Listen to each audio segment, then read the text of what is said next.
Okay, my lovelies. Today's lesson is on agents of evolutionary change. So, these are things that cause the distribution of alleles to change.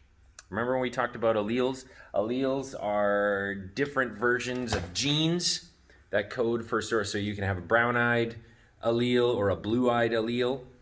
Now, evolution doesn't actually happen until that distribution of alleles changes. And natural selection is the thing that changes the distribution. But it's kind of weird because natural selection is the big umbrella of everything, but there are these other agents of evolutionary change that are under natural selection, even though natural selection is one of the agents of evolutionary change. But so here we go. We're going to go through them. Mutations, genetic drift, gene flow, non-random mating, and natural selection, which we already kind of talked about.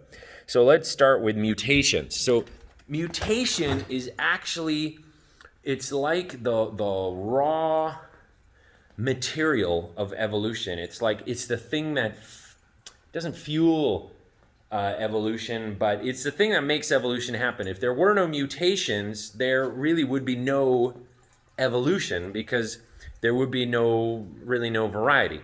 If there were no mutations, you would be just a kind of combination copy of your mum and your da. But you have some of your own changes, some of your own mutations that might be beneficial and might not be beneficial. Who knows?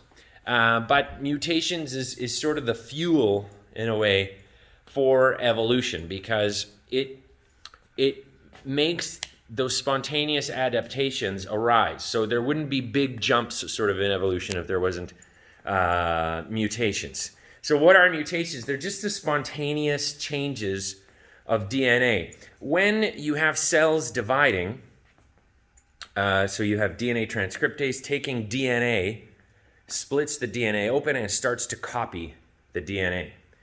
When it does that, it makes mistakes, and it kind of makes those mistakes on purpose. It's designed to make mistakes. So bacteria is a great example for mutations because imagine, so bacteria, you guys remember, bacteria, they have asexual reproduction. So they split in two. They have two daughter cells. They grow big, they grow big, they grow really big. Then they copy their DNA, and they split into two daughter cells. Well, when they copy that DNA, they make little mistakes in copying that DNA. So one of the daughter cells will be a little bit different. They actually aren't exactly identical. It'll be, one little change. And sometimes the mutation will be bad. There'll be like one amino acid missing. And so then the proteins that it makes for whatever that protein is, it just doesn't work at all. And so that daughter cell won't survive. But sometimes that mutation will be good. So, for example, let's say these guys are living on some kind of sugar medium, but they're not really eating the sugar very well. So they're growing very slowly because it's hard for them to process that sugar. They don't have the proper enzymes to break down that sugar. Well, maybe there's a mutation that changes the shape of the enzyme, changes the DNA, so changes the coding for the enzyme, and now that one daughter cell can metabolize that enzyme a lot more, or metabolize that sugar a lot more efficiently, so get more energy out of the sugar or just do it quicker. And so that's evolution now. So now those daughter cells will grow faster, they will split more often, and it was a beneficial mutation. Those bacteria gained a new attribute. So that's kind of mutation. So here you can see that there's like color change. The beetles changed color. So there could be a mutation that changes the beetle color, and now they're invisible to predators. And so evolution will go that way because the mutation is beneficial. Predators can't see them. The ones that have changed color and are the same color, let's say, as the leaves around them, those ones will be more successful at surviving and having progeny, natural selection. So everything comes down to that. But that's how mutation works. So mutation. Okay, gene flow. Right, that's our next one. Yeah, we'll do genetic drift last. We'll do gene, because genetic drift's kind of, I don't know why people find that one complicated. So gene flow, very simple. You have two populations of beetles. Maybe they're not reproducing with each other. Some of them live in one tree in an orchard. The other ones live in another tree in the orchard. and they're reproducing with each other. So those mutations maybe have built, so these ones are a little bit different than those ones, but they're still the same species. And maybe these guys here had that mutation where they changed color. So these guys over here are brown, but the tree leaves are green. So these guys hide on the bark. These guys hide on the leaves because they're green. Those guys over there are brown. Windstorm comes along or something comes along, and this one of the beetles goes over there, or a few of the beetles go over to the green one, go over to the brown one. Some of the green beetles go over to the brown one. They mate with the brown beetles. The green ones end up mating with the brown beetles. And what do you get? You get like a brownish green beetle. So there's been gene flow. The distribution of alleles has changed. So now the allele for green has mated over here, and the distribution of alleles has changed. Now you've got green and brown alleles. So yeah, that makes sense. That's pretty straightforward, I think. So migration gene flow is just when new genes, new alleles, are introduced into a population because new members have come in or members have gone away. Like, for example, if here there was a mix of green and brown beetles, and the brown beetles went over there, the distribution has changed here, and the distribution has changed here. So gene flow is just genes being carried, alleles being carried from one population to another because of migration, because of movement, okay? So that makes sense. That's pretty straightforward, gene flow. Next one is, so we have non-random mating.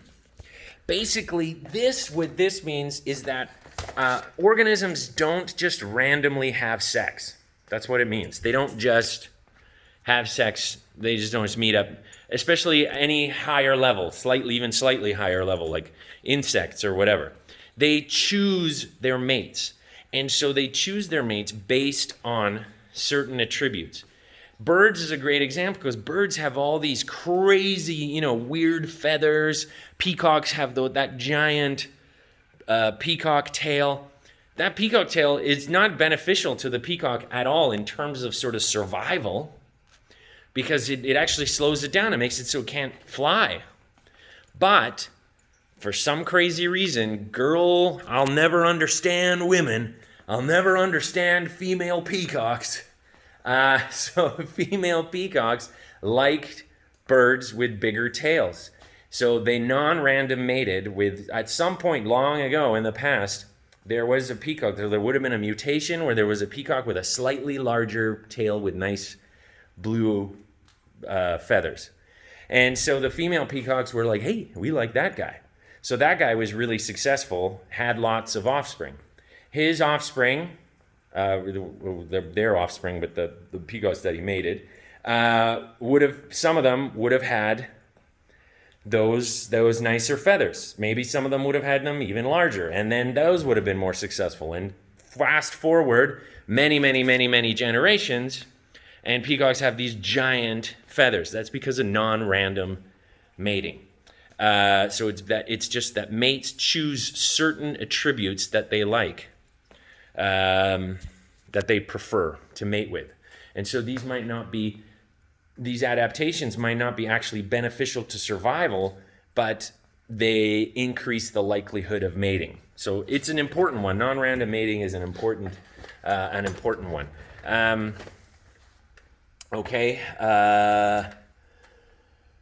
Next, genetic drift. So that's basically our last agent of evolution. So how genetic drift works is, where's genetic drift? There's genetic drift. So genetic drift, a lot of people mistake gene flow and genetic drift. That gene flow is when species move from one place to another. So don't mix those up. Genetic drift instead is when the distribution of alleles changes dramatically in a random event. So say you've got a population of beetles up here, and now they're green and brown beetles here. But there's only a few brown beetles. There's not that many brown beetles. But you've got a distribution of allele that is mostly a more percentage of green and a small percentage of brown. Well, maybe all the brown beetles are on one branch, And unfortunately, lightning hits the tree, and that branch falls down and catches on fire and kills all the brown beetles. That's genetic drift, because now the distribution has dramatically changed in that population of beetles. The brown beetles are gone. Those alleles for brown are gone. So that is one thing of genetic drift, one way. So a random event drastically changes the distribution of alleles. And this will be in small populations. So this will happen in smaller, it's more common for smaller populations. That's genetic drift. So if you have questions on that, write them underneath. And of course, natural selection is the last one. We've already learned about natural selection.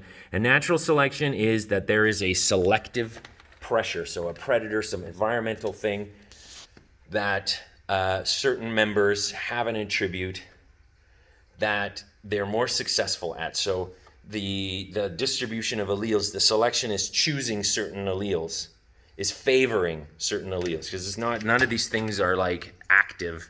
None of them are intelligent. We don't anthropomorphize them, but it's just that the environmental pressure favors certain alleles, and so those alleles in subsequent generations become, their percentage to their distribution becomes greater.